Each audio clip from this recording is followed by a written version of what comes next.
Hello everyone, welcome back to my channel. আশা করি সবাই খুব ভালো আছো আর আমিও বেশ ভালো আছি। তো বেশ কয়েকদিন আগেই ইউটিউবে আমি আমার এই চ্যানেলটা ওপেন করি আর একটা মিনি ব্লগ পোস্ট করেছিলাম। সেখানে বলেছিলাম যে আমি সপরিবারে বেড়াতে যাচ্ছি, তারই একটা বড় ব্লগ নিয়ে তোমাদের সাথে খুব শীঘ্রই দেখা করব। কিন্তু নতুন নতুন ভিডিও শিখলে যা হয়, ভিডিও এডিটিং ভয়েস ওভার করতে আমার এত সময় লেগে যাচ্ছে যে ভিডিও দিতে এত দেরি হয়ে গেল। তবুও এখনও কিছুই শিখে উঠতে পারিনি, সেটা তোমরা ভিডিও দেখলেই বুঝতে পারবে। তাও ভাবলাম শুরু তো করি, আস্তে আস্তে ঠিক শিখে যাব। তোমরা এই ব্যাপারে আমাকে কেউ সাহায্য করতে চাইলে অবশ্যই কমেন্ট করে জানাতে পারো। তো চলো এবার ভিডিওতে ফেরা যাক।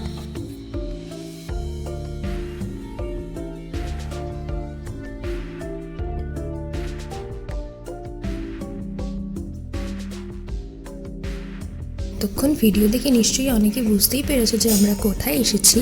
হ্যাঁ, আমরা এসেছি বাঙালির অন্যতম প্রিয় একটি শহর দার্জিলিং। তবে এখন বাঙালি নয়, প্রত্যেকটি ভ্রমণপ্রিয় মানুষেরই কাছে পাহাড় এবং দার্জিলিং হচ্ছে এক অন্যতম প্রিয় জায়গা। পাহাড়ের এই ফুরফুরে ঠান্ডা হাওয়া গায়ে মাখতে প্রায় সকলেই ভালোবাসে। আজকাল ইউটিউব খুললে তো প্রচুর ট্যুর প্ল্যান, ট্যুর গাইড পাওয়া যায়, তবে আমার এটা সেরকম ভিডিও একদমই নয়। খুবই সাধারণভাবে আমরা পাহাড়ে ঘুরেছি, মজা করেছি, আনন্দ করেছি, সেটাই তোমাদের সাথে শেয়ার করছি। এপ্রিল মাসের 3 তারিখে দুপুরবেলা আমাদের ট্রেন ছিল নৈহাটি থেকে জলপাইগুড়ির উদ্দেশ্যে। আমরা ভোরবেলা 5টার মধ্যেই পৌঁছে যাই জলপাইগুড়ি। তো সেখানে গাড়ি আসতে একটু লেট হয়, আমরা কিছুক্ষণ স্টেশনে অপেক্ষা করি, তারপর বেরিয়ে যাই আমরা আমাদের হোটেলের দিকে। রাস্তায় এক দোকানে দাঁড়িয়ে আমরা আমাদের ব্রেকফাস্টটা সেরে নিই।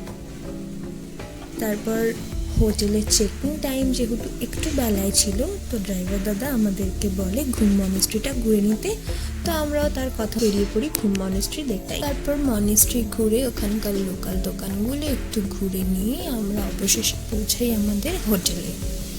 হোটেলে ঢুকে ফ্রেশ হয়ে হোটেল থেকে এই সুন্দর ভিউটা দেখতে দেখতে আমরা চলে গেলাম আমাদের লাঞ্চের উদ্দেশ্যে। লাঞ্চ করে সেই বেলাটা একটু রেস্ট নিয়ে আমরা বিকেলে বেরোলাম ম্যালের উদ্দেশ্যে। ম্যালে গিয়ে প্রথমেই আমরা চলে গেলাম ম্যালে মহাকাল মন্দির ঘুরতে।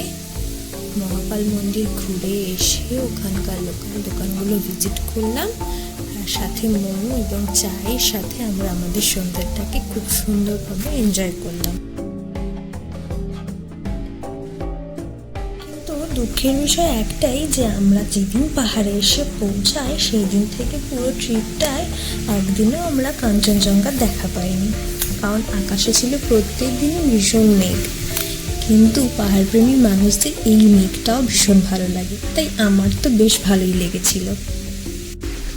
পরের দিন ভোরবেলা উঠে আমরা সবাই মিলে আলোচনা করতে বসেছিলাম যে এই ওয়েদারে আমরা টাইগার হিল দেখতে যাব কি যাব না। আমাদের ড্রাইভার দাদাকেও সেরকমভাবেই বলা ছিল। কিছুক্ষণ আলোচনার পর তাই অবশেষে ঠিক করলাম যে এসেছি যখন যাওয়াই যাক, যদি দেখা পাই। সেই কথা মতন আমরা বেরিয়েও গেছিলাম ভোরবেলা টাইগার হিলের উদ্দেশ্যে। রাস্তায় যেতে যেতে হঠাৎই মায়ের শরীরটা এমন খারাপ হয় যে আমাদের মাঝ রাস্তা থেকেই বাড়ি ফিরে আসতে হয়।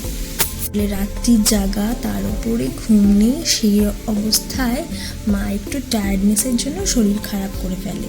তারপর একটু রেস্ট নিয়ে মায়ের শরীর ঠিক হলে আমরা আমাদের বাকি জায়গাগুলো ঘুরতে বেরোই। বাকি জায়গায় আমরা বেশ ভালো মতনই ঘুরেছিলাম। প্রথমে আমরা চলে যাই, আমাদের গন্তব্যস্থল ছিল পিস পাগোডাতে, তারপর যাই টি গার্ডেন, আর তারপর যাই জুতে। রাস্তায় যেতে যেতে মা ওষুধ আর খাবার খেয়ে একদম ফিট হয়ে যায়। তারপরে আমরা বেশ ফুরফুরে মেজাজেই সবাই ঘুরেছিলাম। তারপর বাড়ি ফিরে আমরা লাঞ্চ সারলাম এবং সেরে বিকেলবেলাতে আবারও চলে গেলাম ম্যালে। সেই দিনও কুচকাচ কিছু কেনার ছিল, সেগুলো কিনে নিয়ে আমরা সন্ধ্যেটা উপভোগ করছিলাম পাহাড়ের সেই সুন্দর আলো ঝলমলে ম্যাল দেখতে দেখতে।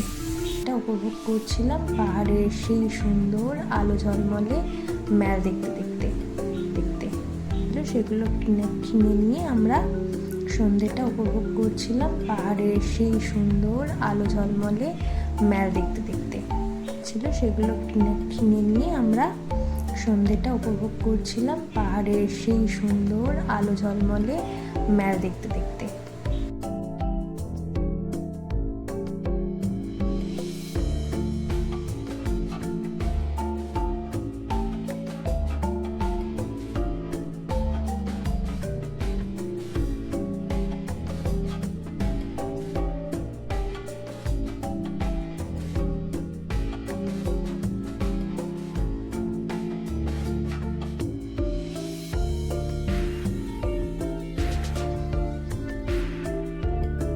জু ঘুরে বেরোনোর পর সেই দিন সারা সন্ধে পর্যন্ত আমি কোনো ভিডিওই নিতে পারিনি, কারণ আমি একদমই ভুলে গেছিলাম যে আমি ভিডিও বানাচ্ছিলাম।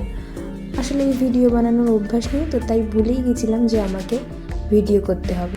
তাই শুধু গল্পেই তোমাদের শোনালাম যে আমরা কী কী করেছিলাম।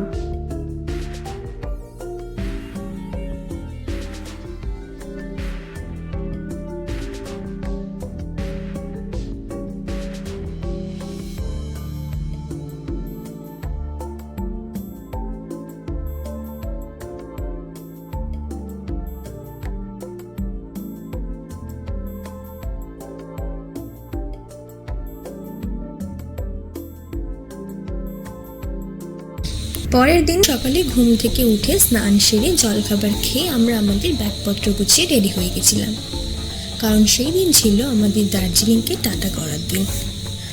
যাওয়ার পথে বাতাসিয়া লু আর মেঘের রাজ্যের অপূর্ব সুন্দর পাইন ফরেস্ট লামাহাটায়, সেখানে মেঘ আর পাইনের অপূর্ব সুন্দর কিছু সময় দেখতে দেখতে আমরা বেশ কিছুক্ষণ কাটিয়ে আর নেপালের পশুপতি মার্কেট ঘুরে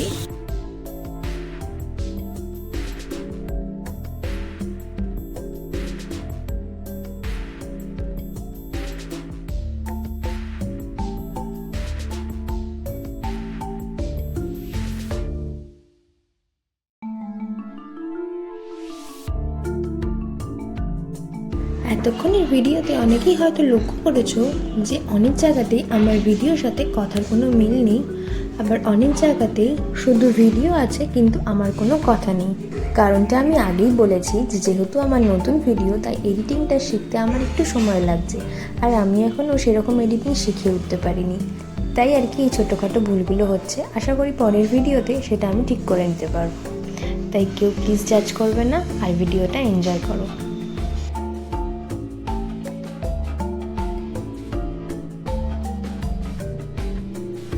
মেঘের মধ্যে পাইনের এই অপূর্ব ফরেস্টটা যেন আমাদের সকলের মন কেড়েছিল। আমাদের কারোরই যেন ওখান থেকে আসতে ইচ্ছা করছিল না।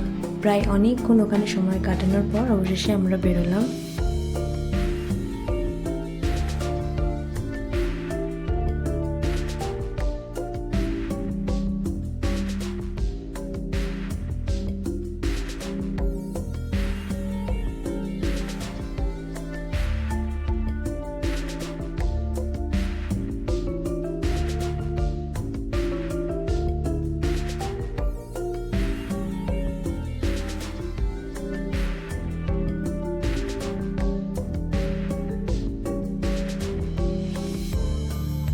অবশেষে আমরা আমাদের পরবর্তী গন্তব্যস্থল তাবাকশিতে এসে পৌঁছাই। পাহাড়ের ভিড় কোলাহল ছেড়ে শান্ত নিবিড় সবুজে ঘেরা অপূর্ব সুন্দর এই প্রাকৃতিক সৌন্দর্য দেখতে দেখতে আমরা এসে পৌঁছাই আমাদের এই হোমস্টেতে। আমরা যখন হোমস্টেতে এসে পৌঁছাই তখন ঘড়িতে প্রায় 3:30। তাই বেশি দেরি না করে চটপট ফ্রেশ হয়ে আমরা আমাদের লাঞ্চটা কমপ্লিট করে নিই। তারপর লাঞ্চ সেরে আমরা সবাই বসে পড়ি আমাদের নিজেদের মতন গল্প আড্ডা করতে। তাবাকশিতে আমরা যে হোমস্টেটাতে ছিলাম সেই হোমস্টেটা ছিল অপূর্ব সুন্দর।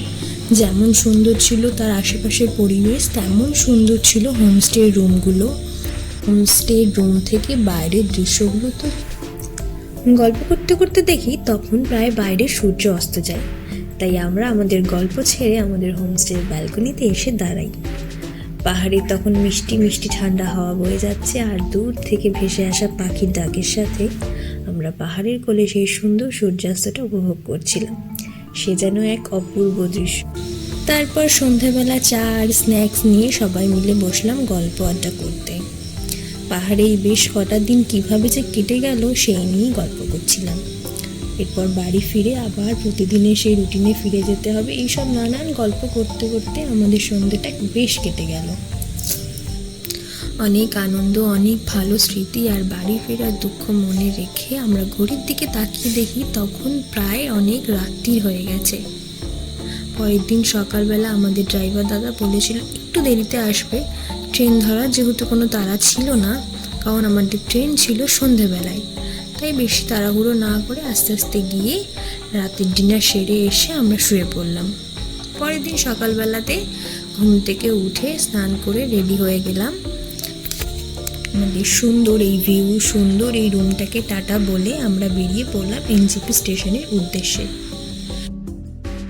ফেরার পথে আমাদের মিরিক হয়ে ফেরার কথা ছিল, তাই কিছুক্ষণ হাতে রেখেই বেরিয়েছিলাম। মিরিক লেকে গিয়ে সময় কাটিয়ে আর রাস্তায় লাঞ্চ সেরে আমরা অবশেষে এসে পৌঁছালাম এনজেপিতে। রাতের ডিনারটা আমরা স্টেশনের আশেপাশে একটা দোকান থেকে তুলে নিয়েছিলাম। এনজেপিতে আমরা যখন এসে পৌঁছাই তখন ঘড়িতে প্রায় 4:30 আর আমাদের ট্রেন ছিল 7টায়, তাই ট্রেনের জন্য অপেক্ষা করতে হয়েছিল অনেকক্ষণ। পরের দিন ভোরবেলা আমাদের ট্রেন থামে শিয়ালদা, আর শিয়ালদা থেকে লোকাল ট্রেন ধরে ফিরে এলাম বাড়ি। তো এই ছিল আমার গোটা দার্জিলিং ভ্রমণ, আর এই শেষ হলো আমার ব্লগটা। সবাই অবশ্যই কমেন্টে জানিও ব্লগটা কেমন লাগলো, কোথাও কোনো ভুল হলে অবশ্যই আমাকে জানিও, আর ভালো লাগলে একটা লাইক করে জানিও, আর চ্যানেলটাকে অবশ্যই সাবস্ক্রাইব করে পাশে থেকো। দেখা হবে পরে কোনো ভিডিওতে, ততক্ষণের জন্য টাটা। সবাই খুব ভালো থেকো, আর এতক্ষণ ভিডিওটা দেখার জন্য সবাইকে অসংখ্য